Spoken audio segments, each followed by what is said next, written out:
sério. Olha o olhinho, tá chorando. Quem? Você. Pode rir, seja Como que feliz. tinha o Lula antes da Segunda Guerra? Uma atitude feia. Segunda... Você não tá falando do Lula? Segunda Guerra, menino, de onde você tirou isso? Eu vi ele falando. Lula os antes da carretos Segunda antigos. Guerra?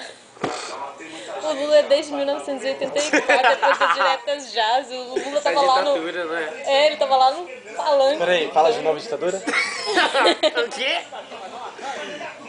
Na época da... Ditadura.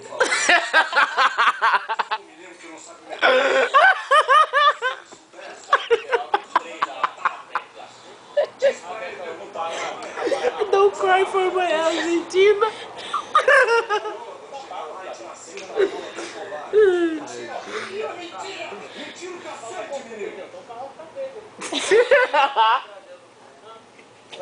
Gente, a gente não tá em casa, gente.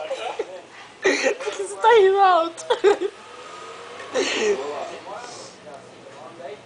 Eu já devia saber disso. Ninguém sabe que eu tô aqui.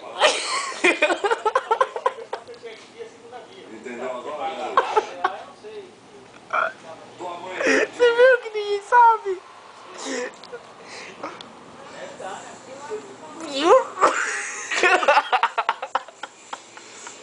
Acho que já tá bonzinho. Meu Deus, já deu. Mais.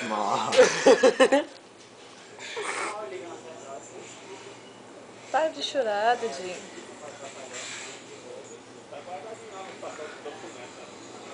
Ouviu?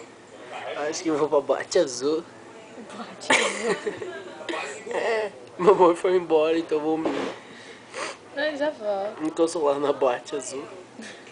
Eu não sei onde que fica, eu só sei que é lá na Boate Azul. E ele tá sóbrio. O que é pior é que ele está sóbrio. Quem? Você.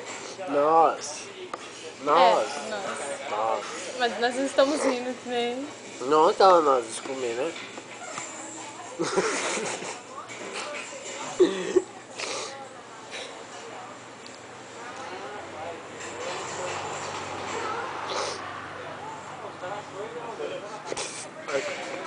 Ai. Acho que já tá bom, sim.